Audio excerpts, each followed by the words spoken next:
Assalamualaikum warahmatullahi wabarakatuh. Waalaikumsalam warahmatullahi wabarakatuh. Pada hari ini tanggal 6 Desember 2021, perkenalkan nama saya Putu Maulana, mahasiswa PPG dalam jabatan tahun 2001 dengan nomor NIM 210756324 dengan nomor PPG 2016997555386 LPTK Universitas Ahmad Dahlan Yogyakarta angkatan 4. Pembelajaran pada hari ini kita masih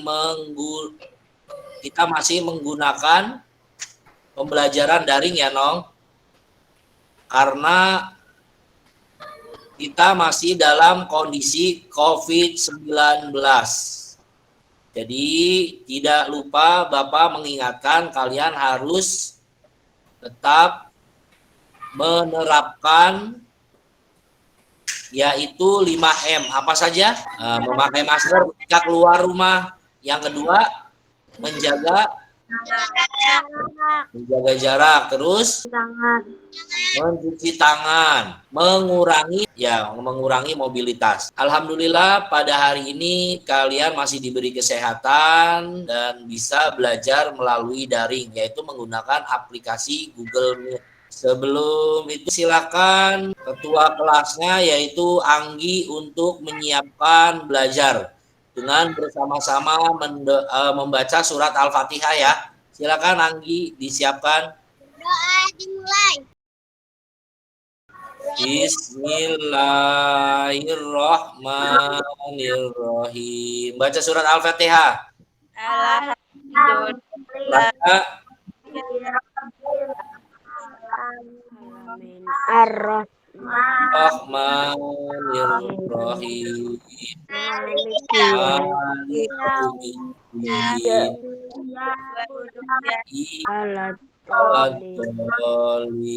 Amin. Ya. Terima kasih Bapak ucapkan kepada Anggita yang sudah memimpin doa pada hari ini. Karena hari ini hari Senin ya Nong. Hari Senin kalau kita tidak ada pandemi COVID-19, kita tetap yaitu upacara. Nah, untuk hari ini kita akan menyanyikan lagu Indonesia Raya ya. Bersama-sama, suaranya tolong dinyalakan ya.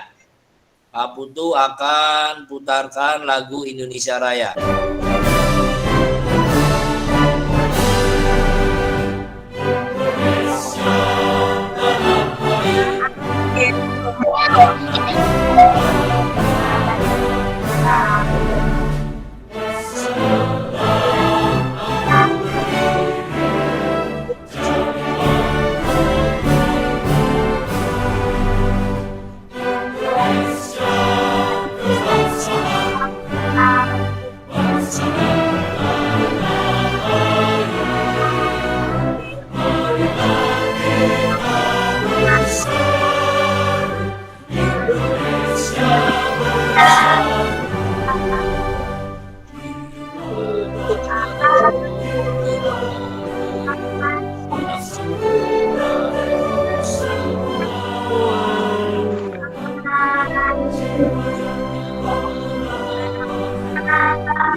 Oh ya, pembelajaran yang kemarin masih ingat kita belajar tentang perkembangbiakan apa? Hewan dan Hewan dan tumbuhan. Nah, coba Bapak masih ingin tanya ya. Masih ingat tidak perkembangbiakan hewan itu terbagi menjadi berapa? 3. Yang pertama apa? Ovipar. Terus vivipar dan ovovivipar. Pintar. Terus Bapak mau tahu juga, masih ada yang ingat perkembangbiakan tumbuhan ada berapa, Nong? Ada 2. Nah, sebutkan yang pertama apa? Generatif. Nah, yang pertama generatif, yang kedua vegetatif. Ada yang bisa memberikan contoh perkembangbiakan tumbuhan apa saja yang menggunakan generatif secara kawin? Apa saja? Mangga, jambu, terus apalagi? Lengkeng, terus nangka. Kalau yang vegetatif, apa saja vegetatif? Wortel, bambu.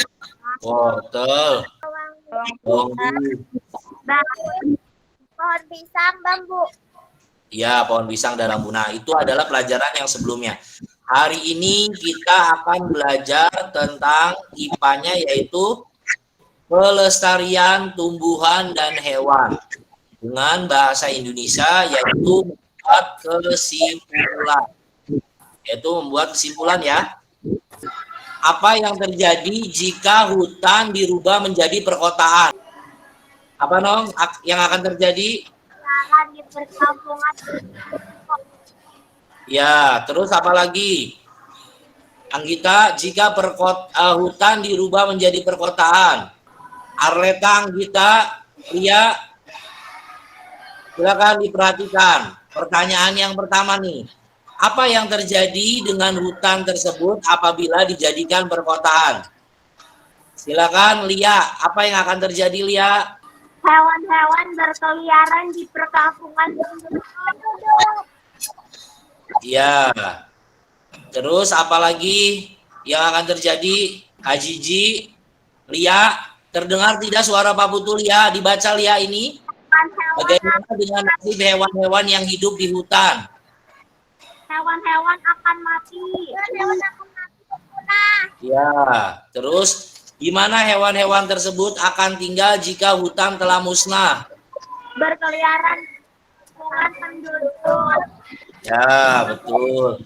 Bagaimana pengaruh terhadap kehidupan manusia jika seluruh pohon dan semua hutan di bumi ini habis? Kalau hutannya habis, apa yang akan terjadi?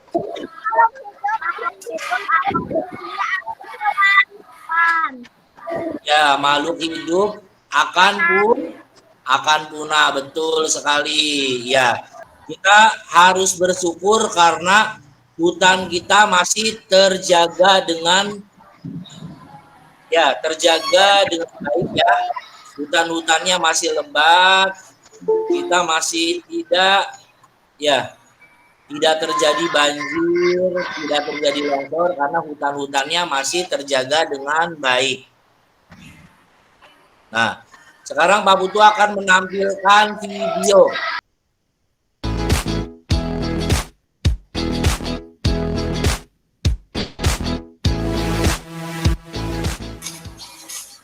Halo anak hebat.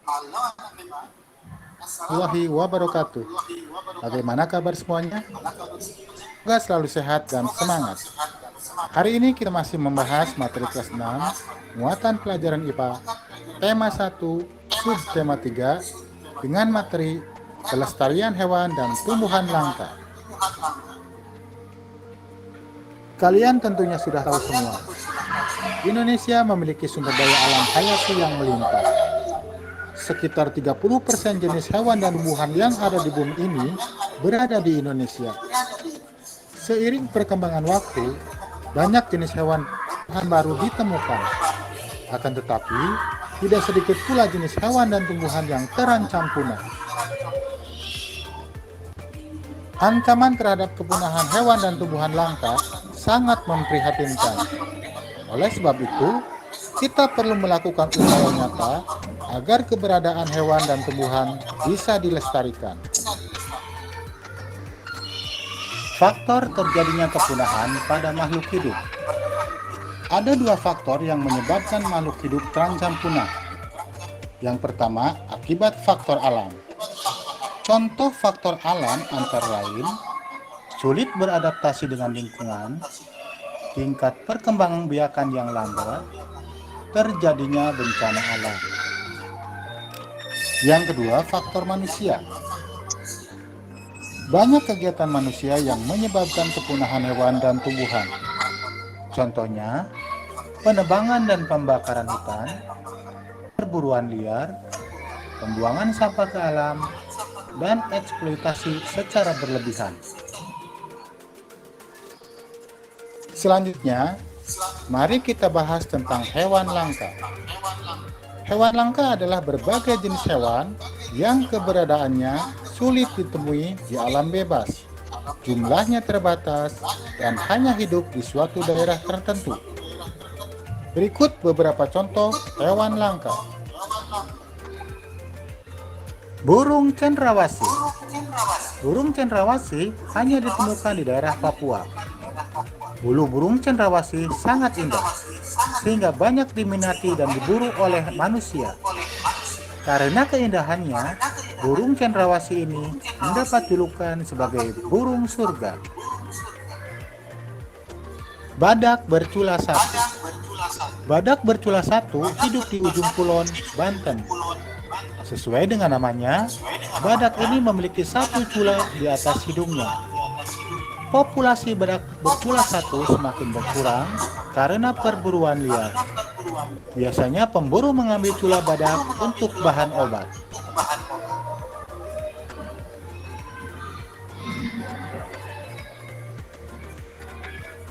Harimau Sumatera.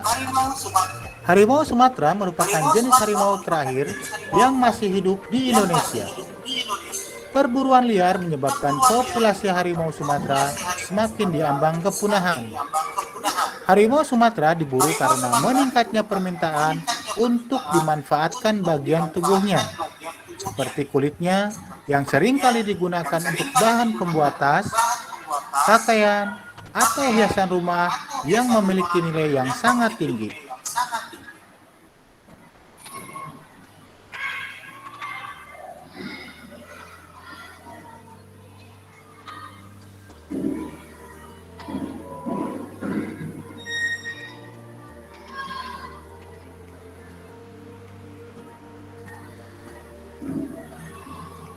Berikutnya ada orang utan. Saat ini, populasi orang utan kian menurun. Menurunnya populasi orang utan diakibatkan oleh kegiatan perburuan liar serta kerusakan habitat akibat pembukaan lahan untuk perkebunan ataupun pemukiman.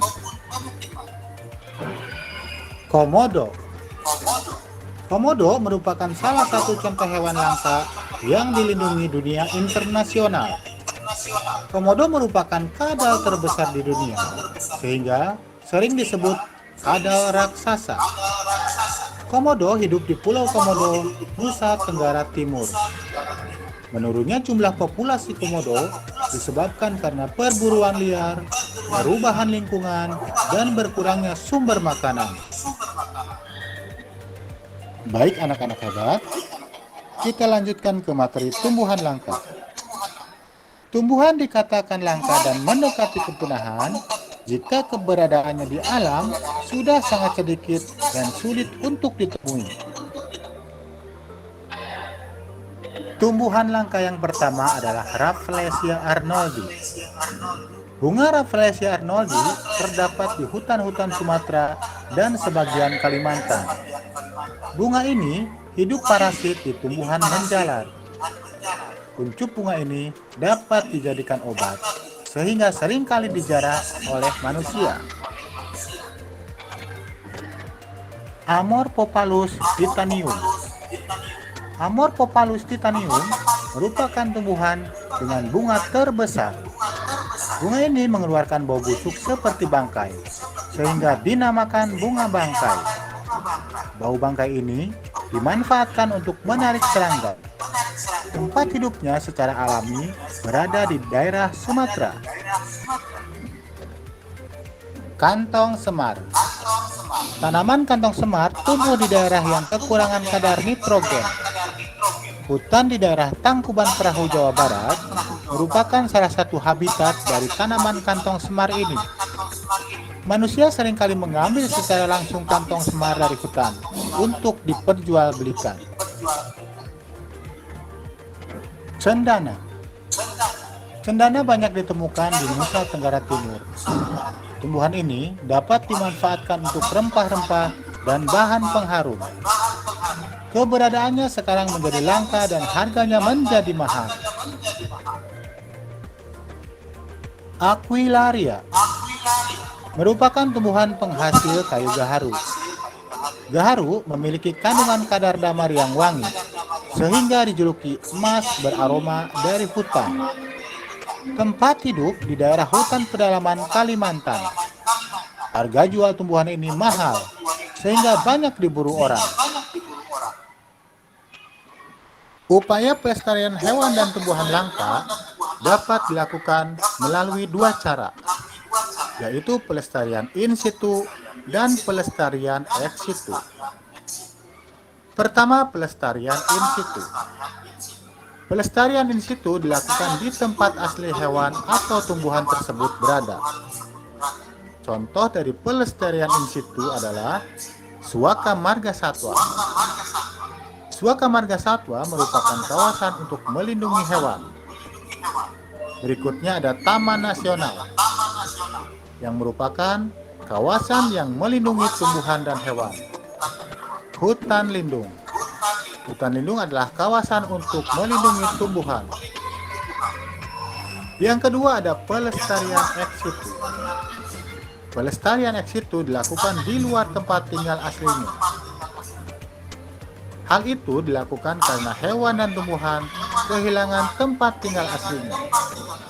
Selain itu, pelestarian ex situ dilakukan sebagai upaya penangkaran, rehabilitasi, dan pembiakan hewan dan tumbuhan. Contoh pelestarian ex situ: kebun botani, kebun binatang, taman safari, dan penangkaran. Itu dari beberapa dari video yang ditampilkan. Coba yang pertama ada beberapa hewan langka. Apa saja hewan langkanya, Nong? Tadi hewan langka. Suaranya? Hutan. Terus? Ya, ada hewan langka. Sekarang ada tumbuhan langka. Tumbuhan langkanya apa saja? Ya, ada bunga bangkai. Terus ada apa lagi? Kantong semar dan yang lainnya. Terus ada beberapa cara melakukan, yaitu cara melakukan untuk perkembangbiakan hewan agar tidak punah ya, baik hewan atau tumbuhan. Yang pertama dengan cara in situ. Apa in situ? Perkembangbiakan dan penangkaran di habitat aslinya. Habitat aslinya ada apa saja? Ada taman nasional ya, ada taman nasional. Contohnya di Banten yaitu ada Taman Nasional Ujung Kulon ya. Adanya di Banten. Terus ada dengan cara ex situ. Ex situ yaitu penangkarannya dengan cara satu apa tadi? Kebun binatang ya. Ada dengan cara kebun binatang salah satunya. Ya. Sekarang kita lanjut. Pak Putu akan bagikan LKPD ya. Silakan dikerjakan LKPD-nya di WhatsApp grup ya. Ya, dikerjakan ya. Silakan LKPD-nya dikerjakan. Pak, Anggi sudah, Pak. Anggi sudah, alhamdulillah. Lia sudah. Ya, alhamdulillah ya. Kalau sudah, ya Pak Putu akan jelaskan dari yang tadi sudah kalian kumpulkan ya. Yang pertama yaitu apa yang terjadi dengan hutan tersebut apabila dijadikan perkotaan. Jelas, ketika hutan dijadikan perkotaan banyak yang akan terjadi, yaitu yang pertama adalah terjadinya banjir, terjadinya longsor. Kenapa? Karena tidak ada yang menyangga air hujan ya, biasanya terserap oleh tanah dan pohon ini tidak terserap, maka akan terjadi banjir ya. Yang pertama, yang kedua, bagaimana dengan nasib hewan yang ada di hutan? Ya, hewan yang di hutan nanti akan mati. Yang kedua akan punah karena tidak ada tempat tinggal untuk hewan. Di mana hewan tersebut akan tinggal jika hutan telah musnah? Hewan akan berkeliaran ke perkampungan penduduk. Ya, bagaimana pengaruhnya terhadap kehidupan manusia jika seluruh pohon dan semua hutan di bumi habis? Pengaruhnya yaitu hutan habis, maka kehidupan di bumi ini tidak seimbang, yaitu sumber makanannya tidak ada yang dihasilkan dari hutan. Maka manusia, hewan, dan tumbuhan akan apa? Akan punah, ya. Akan punah.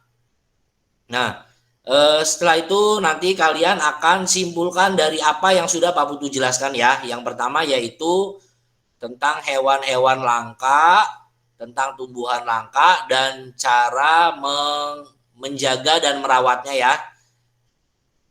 Tentang menjaganya yaitu dengan cara in situ dan ex situ, yaitu ada beberapa cara. Yang pertama taman nasional ya contohnya, dan untuk ex situ salah satunya contohnya yaitu kebun binatang ya. Nah, silakan sekarang kalian kerjakan evaluasi. Linknya akan Pak Putu bagikan di WhatsApp grup ya. Pak Putu akan bagikan linknya di WhatsApp grup.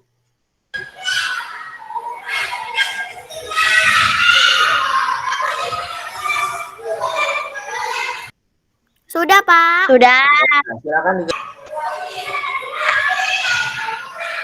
Ada kesulitan dong? Cinta bisa? Cinta bisa? Bisa ya? Iya bisa ya.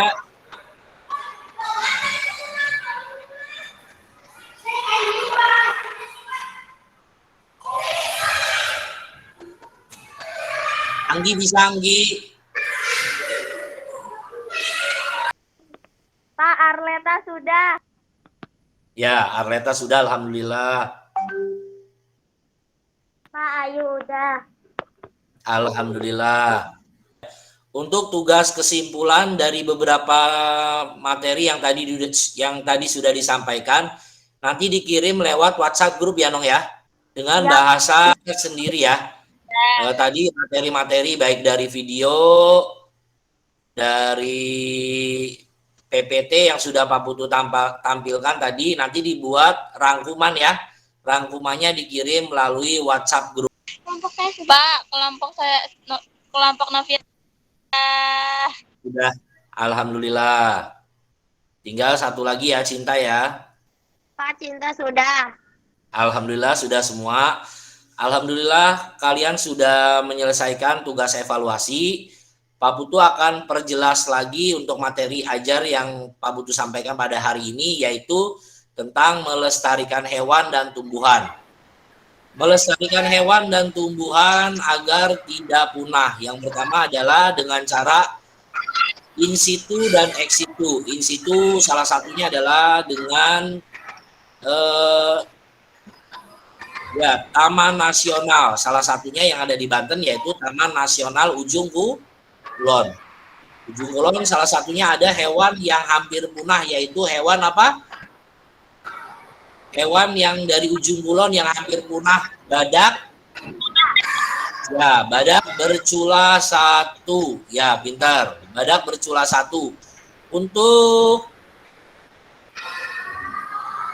activity-nya salah satunya yaitu dengan cara kebun binatang. Ada yang pernah ke kebun binatang?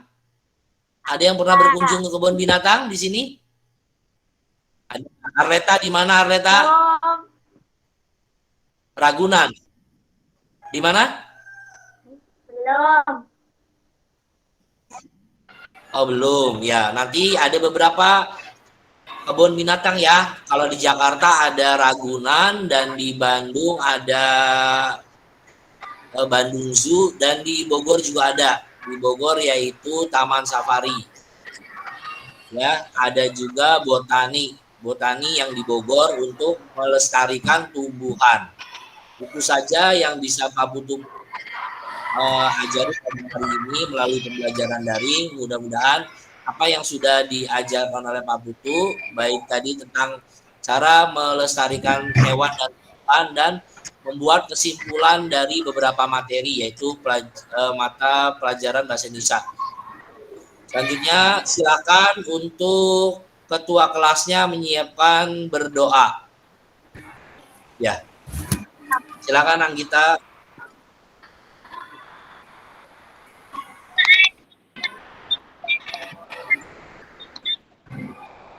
Suaranya tidak terdengar, Anggita. Ya, berdoa seperti biasa ya, silakan. Bismillahirrahmanirrahim.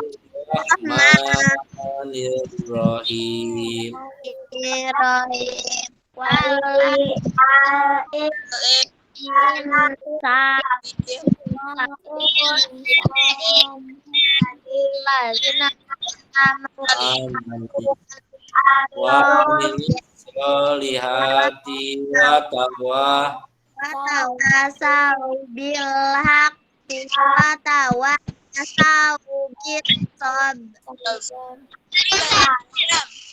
sabr.